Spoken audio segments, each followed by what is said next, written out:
Hi everyone. I hope everyone is doing really great today. And today we are again collaborating with. Here. Hi Nick. Nice to meet you again once Hi. again. I'm so happy that you came again. And today we are going to do something related to Unity, URP shaders and effects. I guess it's better the expert says it all. So go on. The stage is yours, Nick. Okay. Since last September, I've been working with the URP team at Unity. And one of the things that I like to explain to people is how to use renderer features. So I'm going to start by sharing my screen. The thing, is that okay? Yeah. Screen shared. Cool. A renderer feature is a C# script that can be used at any stage in the render pipeline to affect the final render. So if anybody's unfamiliar with URP, then you would start a project using, if I click the,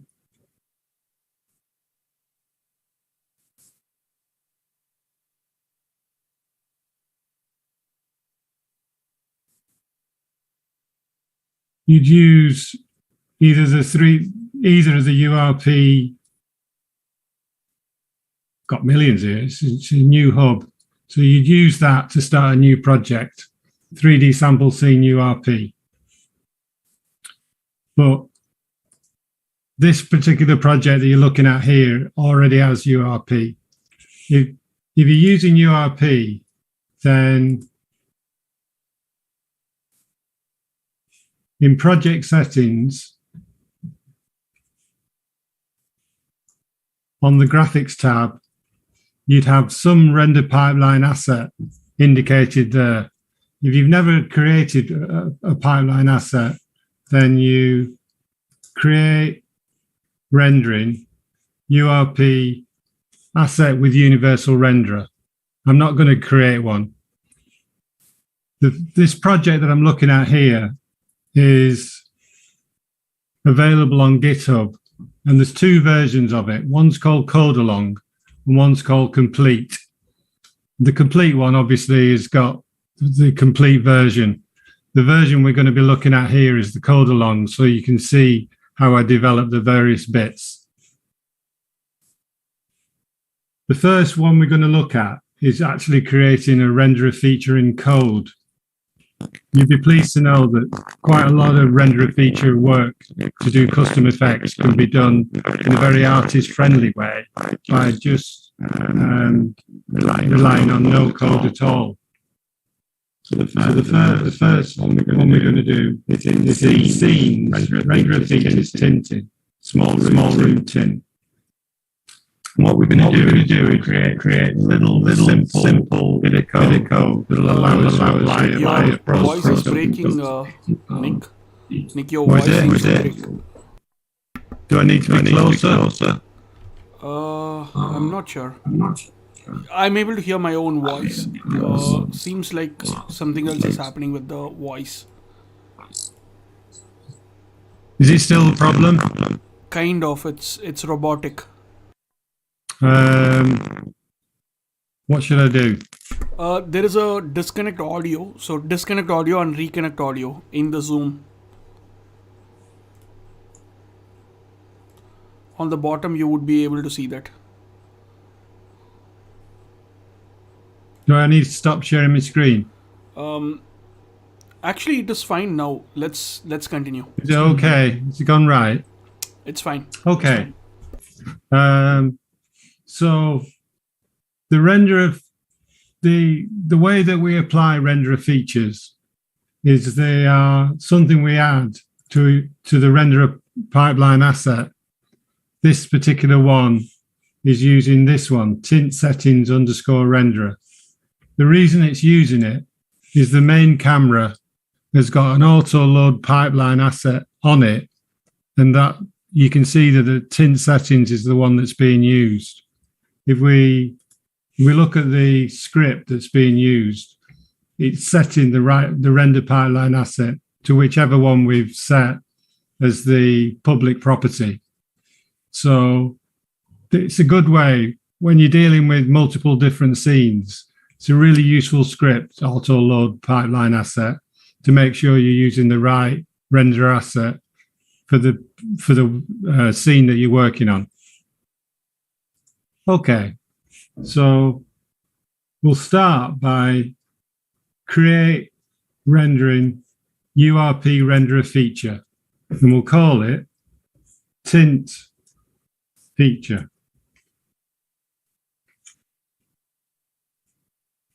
And then we'll open that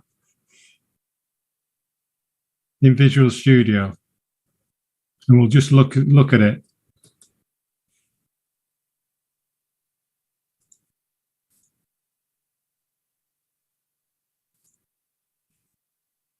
I'm going to get rid of all the commented code. When you use this created feature, it's not actually doing anything at all. But it's the basis of something that you can add code to. So I'll get rid of all this commenting. The commenting is really good if you're working on it, but it gets in the way when we're trying to work our way through it. First thing we're going to do is add some properties. So we're going to add a material that will give the name material. We're going to add a render target identifier that we'll call source. We're going to create a render target handle that we'll call temp texture. I hope I don't get any typos here. Okay, so that's three additional properties. And we're going to add a custom constructor.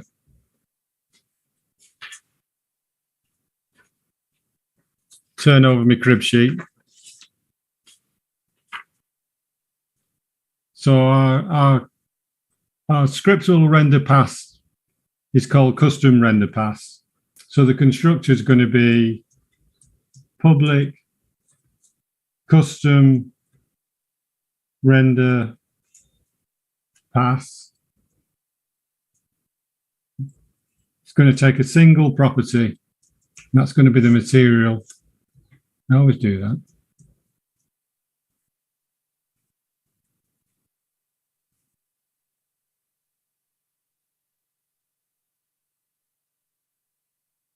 And all it's going to do is assign this to the class.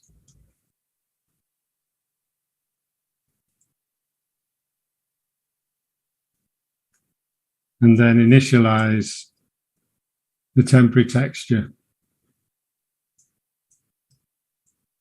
giving it the internal name temp tint feature. Okay. Now, we also need to set something that is going to set the source. So we're going to have a public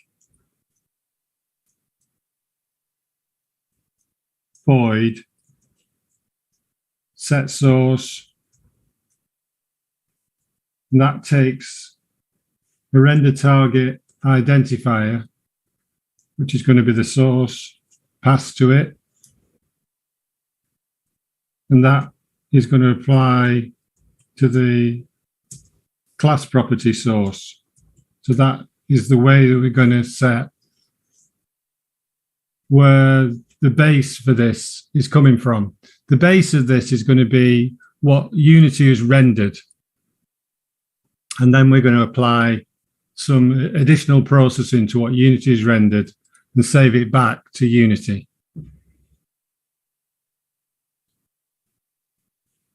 If we go back to Unity, you'll see that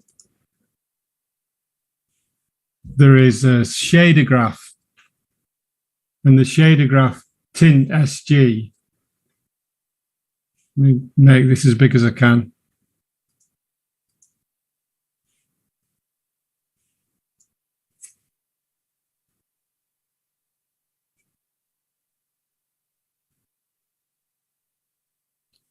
So it's taking main text. Oh, stop doing that. It's taking main texture.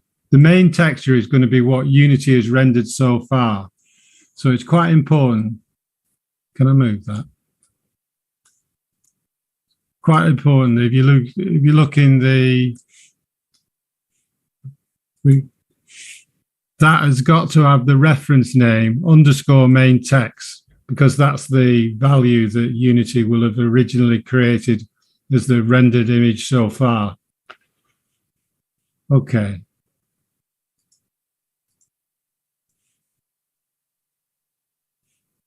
And the material, tint material, is using this shader, this shader graph shader. So that we need some way of being able to tell our renderer feature to use this particular material. And the way we do that is by having a settings. So we need a serializable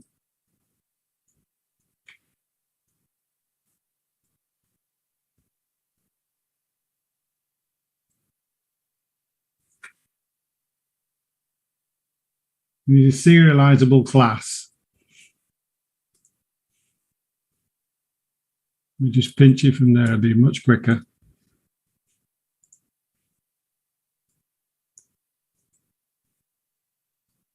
And the settings class just has a single public property that's the material we're going to pass to it.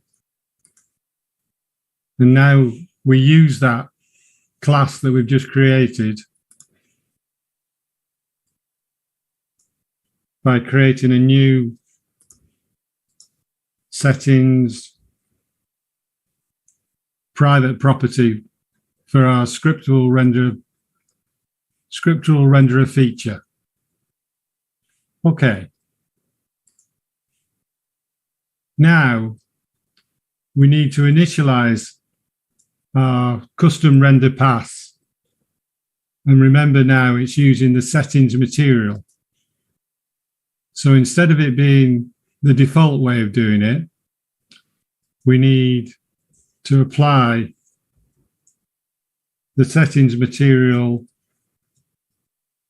that's going to be something we assign in the inspector.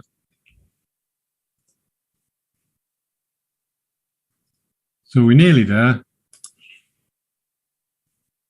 The only thing we remains to do is when this is originally called, which is in the add renderer passes,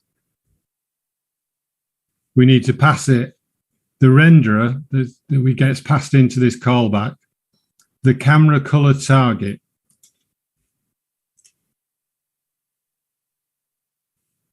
Now,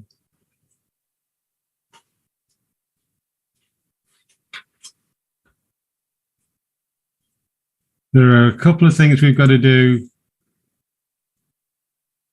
in camera setup.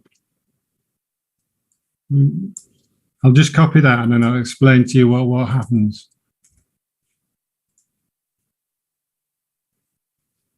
So once this has been called, we set up a camera texture descriptor, which is going to be the same buffering, the same size, everything the same as the source that we've just, the rendered source that we've just created a reference to. And we create a temporary texture that's the same size, the same bit depth, and everything is the same, so we can copy into that. Because we've created it, we need to also release it. So in the release one, we release our temporary texture. So we've got a temporary texture that's the same size and shape as the source that's been rendered by Unity. And we've created a temporary texture that we can copy data into and then copy it back to the original source. So we can see, so we can apply some post-processing to it and then see it in the final render that we see on the screen. So the remaining thing to do is what happens when we finally get around to, we've done all our preparation work, and we now need to actually apply this, which is in the execute method. And in the execute method, we get the tint feature, and we blitz from the source into the temporary texture using the material we've applied to this custom render pass. And we're using pass 0 of that material. So that material's got a shader applied to it that's going to apply some tinting to the base texture. And then we copy that back to our source. So if I save that, go back to Unity, wait for it to compile, and I should be able to add tint feature. Remember, now I'm looking at the URP renderer pipeline asset, and I can apply a renderer feature to that. The renderer feature I've just created, which was called tint feature, so it appears in this list. And notice it's now got this settings, and the settings has got a single property, which is material. That was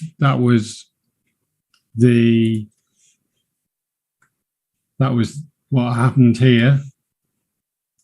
We created a class called settings that's got a material, and then that is a private property of this particular renderer feature. So if we apply our tint material as the material for this, and if everything's gone right, one last thing I've got to do, which is make sure that the immediate texture is set to always. And now, after all that, I can now apply a color tinting process to all those, to what's being rendered by Unity. So it's just a very simple, well, I made it sound quite complex, but it's quite a simple way. Effectively, what we're doing is we're just getting a handle to what Unity's rendered so far. Then we're applying a custom material to that, which does a bit of processing to it, applying that back to what Unity set as its source. So that's what we see as the game tinted image. Okay, so that's, if people are good at code, that's one way of doing things. But another way of doing things, if you're not very familiar with code, we'll go to Renderer Features, Stencils. Well, let me go my crib sheet again. So the one we're going to open is Small Room Stencil. Well, I'll save it. What we're trying to do is make this magnifying glass here so that this white area here is like an X-ray specs, so that when we move it over the top of this desk, we'll see through the desk. I think I can probably drag it around if can't remember where it's up to. Yeah, so when I do that, instead of seeing white, we're going to see through the desk to the drawers below. That's what we're aiming at.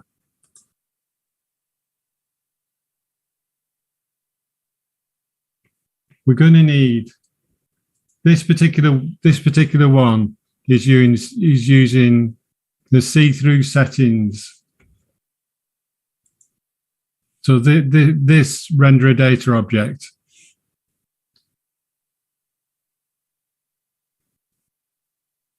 First thing we want to do is look at this mask shader. So go back to,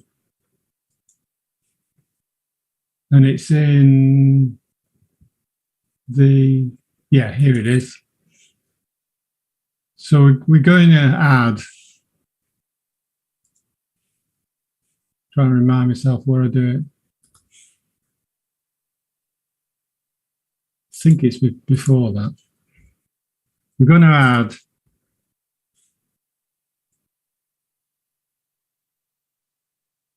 Z right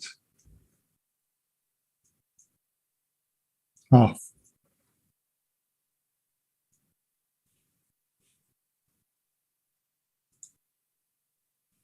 And for the magnifying glass lens, we're going to give it a material. Your voice is breaking. Sorry. Is it going again? Yeah.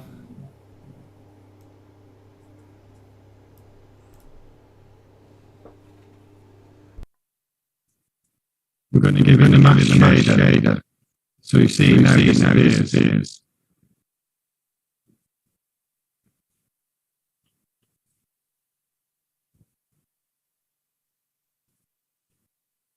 And we're going to add two new layers.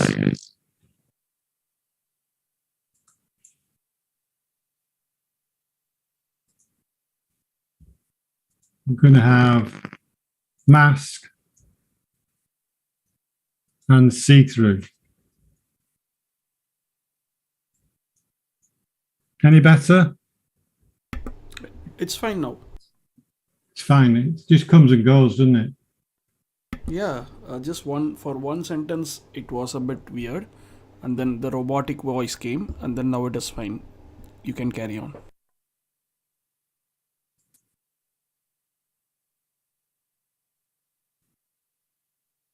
So the lens, that's going to go in the mask layer.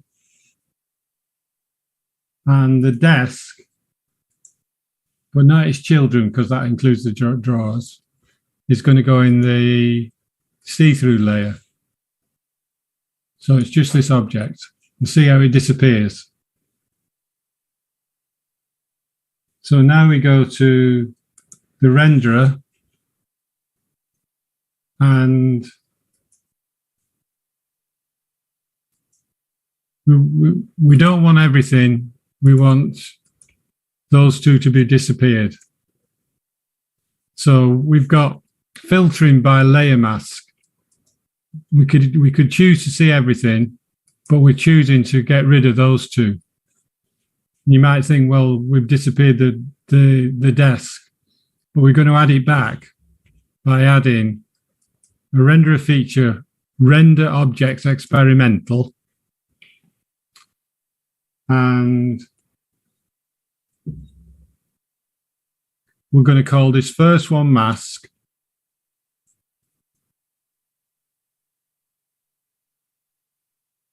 and the second one, we're going to add two renderer features.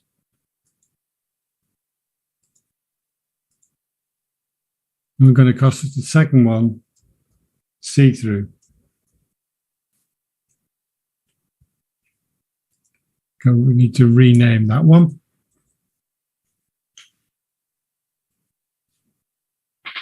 Now this first one is going to be before we render opaques. The way that URP works is you can add a renderer feature at all these different stages in the rendering process. So before deferred lights, before rendering the skybox, all these different places you can put your interjection into the rendering pipeline. That's a really interesting and useful feature. So the mask, what we do with the mask is going to be before we render all this visual detail. And we're going to Do we do? No, not forget that. We're going to use the stencil, and it's going to be number 1. And the compare function is going to be always, and we always replace it. So all the bits where the lens is going to be writing to the stencil buffer number 1. So it's going to write 1 to the stencil buffer. For the see-through one, what I didn't say is we're going to filter this by mask. And then we're going to filter the see-through by see-through. So now it appears. And we're going to use the stencil override number 1. And it's going to be, I think it's not equal. And we leave old M as keep. So if I remembered rightly what I did, it should do, when I move the magnifying glass around, there we go, you see, we see through the desk. So it's a really cool feature. Very little code involved. The only code we wrote was to do Z right off. But that's a really useful feature, and many games, could use that feature. And notice it has no impact at all on anything that's not in the see-through layer. The see-through layer. Remember, we added the desk to the see-through layer, and that means that because we've got that area there is right into a stencil, and what happens here is we're checking that stencil, and anywhere where that stencil is, we're checking whether or not the value there is already there, and if it is, then we don't render anything in that area. Quite a cool technique. And the last one we're going to look at is another trick that's quite useful for many games. And for this one, it's going to be the Haunted Mansion See Behind.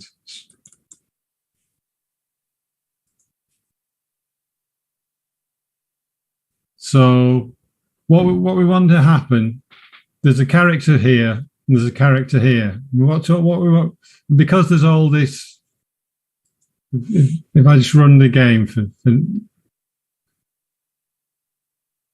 see, he's walking along there, I can click on there, but he disappears. Our central character disappears behind the set quite often, and it's a problem in many games. So what we want to do is when he disappears behind the screen or behind some parts of the set, we want to show like a silhouette version of him, just so that we know where he is, but we know he's gone behind something. So let me refer back to the crib sheet. The first thing we're going to do is create a material. We'll call that See Behind.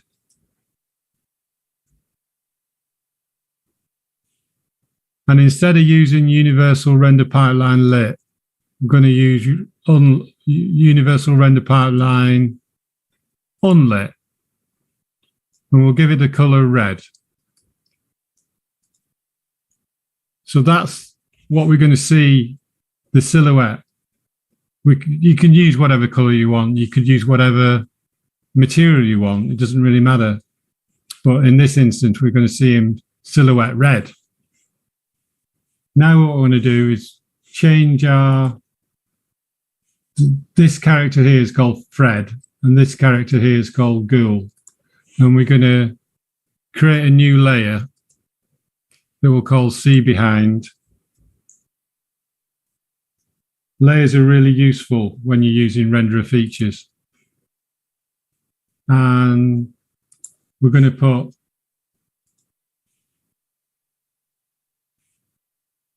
he's in the see behind layer, and we put the ghoul in the see behind layer. Okay, so now if we look at the main camera using auto load pipeline asset again, this time it's the see behind settings. So it's this one we're going to apply things to.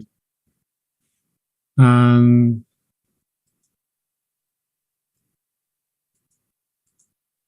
we're not going to see behind. So see, as I click that, because they're in the see behind layer, they disappear. But don't worry, we're going to add them back. So render objects experimental again, and we need 2. So we'll add 2 of them. First, we'll call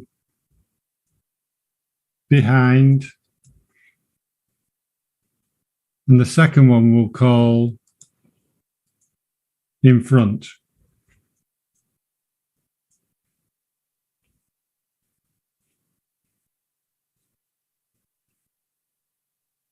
They're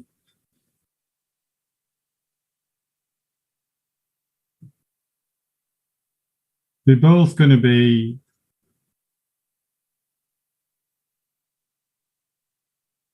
the layer mask is going to be see behind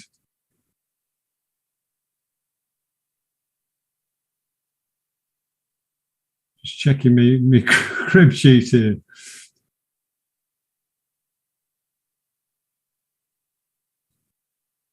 Right, first one it's going to be see behind, and in the overrides the material we're going to use is the one we've just created, which I think we call see behind. Yeah, there you go. And we want to use depth. So that's going to be testing for depth. We don't want to write it. And the depth test is going to be greater than. So see how now we've got the ghoul is showing in silhouette, but we don't see our other guy at all. And we don't see the ghoul when it's not behind some other element. If we change our depth test to something else, then we're seeing the opposite effect. So the depth test and the setting you do for it is vitally important, because we've gone for greater. We only see it when the distance to it is greater than what we've currently got in our depth buffer. So because this was already written to, when we're checking our depth buffer, that's actually further away. So we've actually said, because it's further away, we actually render it, which is unusual, but that's the way this particular feature works. So it's amazing the tricks you can apply just as at the artist level, because we've not written any scripts in doing this at all. But we've currently got no character when they're not behind something. So that's where this one comes in.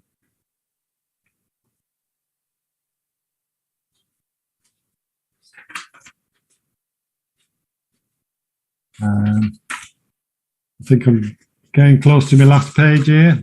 Bear with me.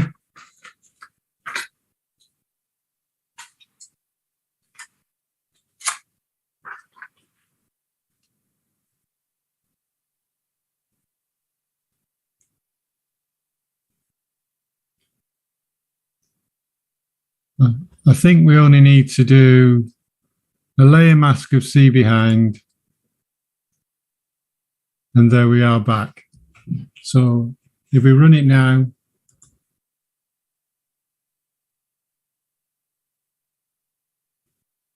you can see the ghoul where it would be in vision, and then silhouette version of it.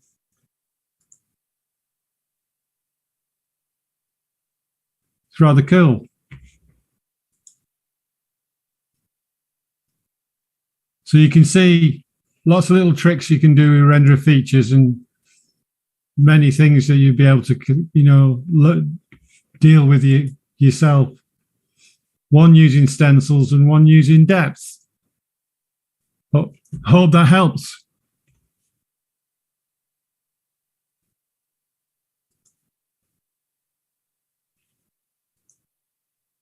Over to you.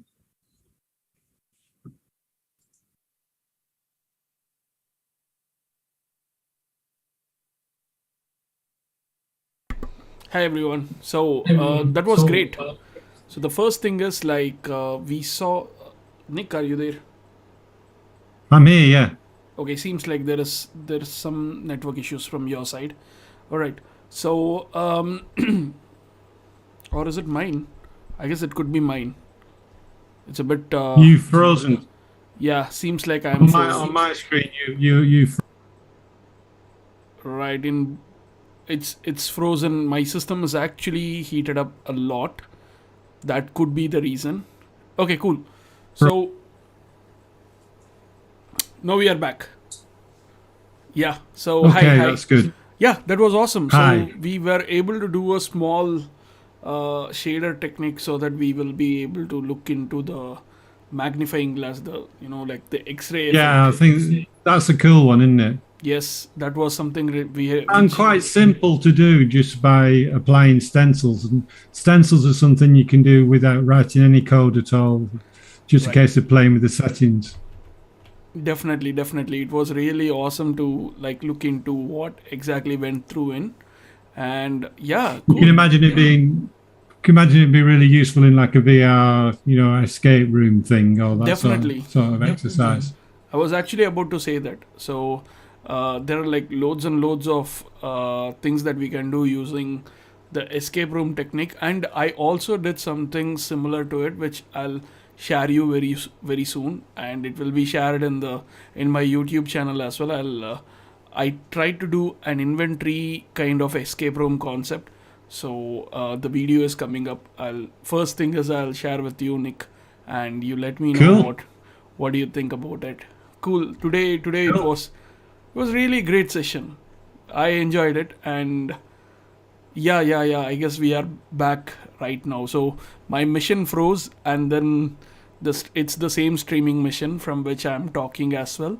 So that was the reason. David says like David says thank you to you, and Sergio is here. So anybody who's interested in it, just download the repo and it's all in there.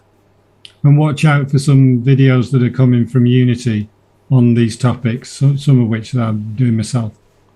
Cool. And there's also going to be an ebook for anybody who wants to learn more about, if they only know about the built-in render pipeline and they want to familiarize themselves with URP, then it'd be a really useful book coming out. Something I was tech writer on for Unity, and it's coming from Unity around about Easter time.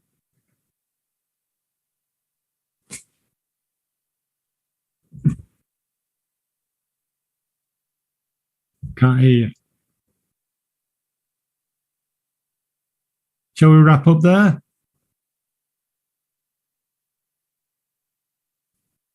You're mute. Oh, am I? Yeah. Oh yeah. Okay. So everyone is waiting for your ebook, Nick. So let us wait for it as well. So we are waiting for it. Woohoo! So thank you so much for joining, and yeah. So once again, stay home, stay safe, stay away from Corona, and health is wealth. And see you all with the next awesome ultimate live stream. See you all.